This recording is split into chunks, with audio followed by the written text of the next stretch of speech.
जय श्री राधे कृष्ण। जय प्रेम के देवता कामदेव भास्कर की जय।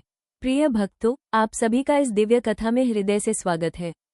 आज हम सुनने जा रहे हैं प्रेम, तप, त्याग और पुनर्जन्म की अद्भुत कथा, कामदेव भास्कर की महाकथा। ये केवल एक कहानी नहीं, बल्कि भक्ति, प्रेम और आत्मबल की एक ऐसी गाथा है जो हमारे जीवन को नई दिशा देती है। तो भक्तों, अपने मन को शांत करें, भगवान का स्मरण करें और इस पवित्र कथा का आनंद लें। प्राचीन समय की बात है, जब देवताओं और असुरों के बीच निरंतर संघर्ष चल रहा था। उस समय संसार में प्रेम और आकर्षण की शक्ति को नियंत्रित करने वाले देवता थे कामदेव, जिन्हें प्रेम का देवता कहा जाता है। कामदेव का स्वरूप अत्यंत मनमोहक था। उनके हाथ में एक धनुष होता था जो गन्ने से बना होता था और उसकी डोरी मधुमक्खियों से बनी होती थी। उनके बाण फूलों के होते थे जो किसी के भी हृदय में प्रेम जगा सकते थे। उनकी पत्नी थी रति, जो प्रेम और सौंदर्य की देवी थी।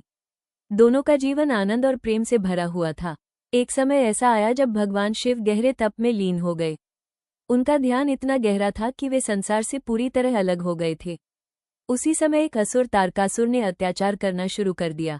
उसने वरदान पाया था कि उसका वध केवल भगवान शिव के पुत्र द्वारा ही हो सकता है। देवताओं को चिंता हुई, क्योंकि शिवजी तो तप में लीन थे और विवाह भी नहीं किया था। तब सभी देवता भगवान ब्रह्मा के पास गए और उपाय पूछा। ब्रह्मा जी ने कहा, केवल कामदेव ही शिव जी के ध्यान को भंग कर सकते हैं। देवताओं ने कामदेव से निवेदन किया। ये कार्य अत्यंत कठिन और जोखिम भरा था, क्योंकि शिव जी के क्रोध का सामना करना आसान नहीं था। रति ने कामदेव को रोका, स्वामी, ये कार्य मत कीजिए, मुझे भय है कि कुछ अनर्थ न हो जाए। परंतु कामदेव ने उत्तर दिया, यदि मेरे इस कार्य से संसार का कल्याण होता है तो मैं पीछे नहीं हटूंगा। ये सुनकर रति की आंखों में आंसू आ गए, पर उन्होंने अपने पति को आशीर्वाद दिया। कामदेव हिमालय पहुंचे, जहां भगवान शिव गहरे ध्यान में बैठे थे। चारों ओर शांति थी, केवल बर्फ और तप का वातावरण। कामदेव ने धीरे से अपना पुष्प बाण निकाला और शिव जी की ओर छोड़ा। जैसे ही वो बाण शिव जी को लगा, उनके मन में हलचल हुई। उन्होंने अपनी आंखें खोली और चारों ओर देखा। जब शिव जी को पता चला कि उनके ध्यान को भंग किया गया है, तो उनका क्रोध प्रचंड हो उठा। उन्होंने अपना तीसरा नेत्र खोला और उस अग्नि से कामदेव तुरंत भस्म हो गए। पूरा ब्रह्मांड उस घटना से कांप उठा। जब रति को ये समाचार मिला तो वो विलाप करने लगी। उनका हृदय टूट गया। वो शिव जी के पास गई और विनती करने लगी, प्रभु, मेरे पति ने ये कार्य देवताओं के कहने पर किया था। कृपया उन्हें पुनः जीवित करें। उनकी भक्ति और प्रेम देखकर शिव जी का हृदय पिघल गया। शिव जी ने कहा, कामदेव अब शरीर के रूप में नहीं रहेंगे, परंतु वे बिना शरीर के रूप में संसार में रहेंगे। और आगे उन्होंने आशीर्वाद दिया, कलयुग में वे भास्कर रूप में पुनर्जन्म लेंगे और प्रेम की शक्ति को पुनः स्थापित करेंगे।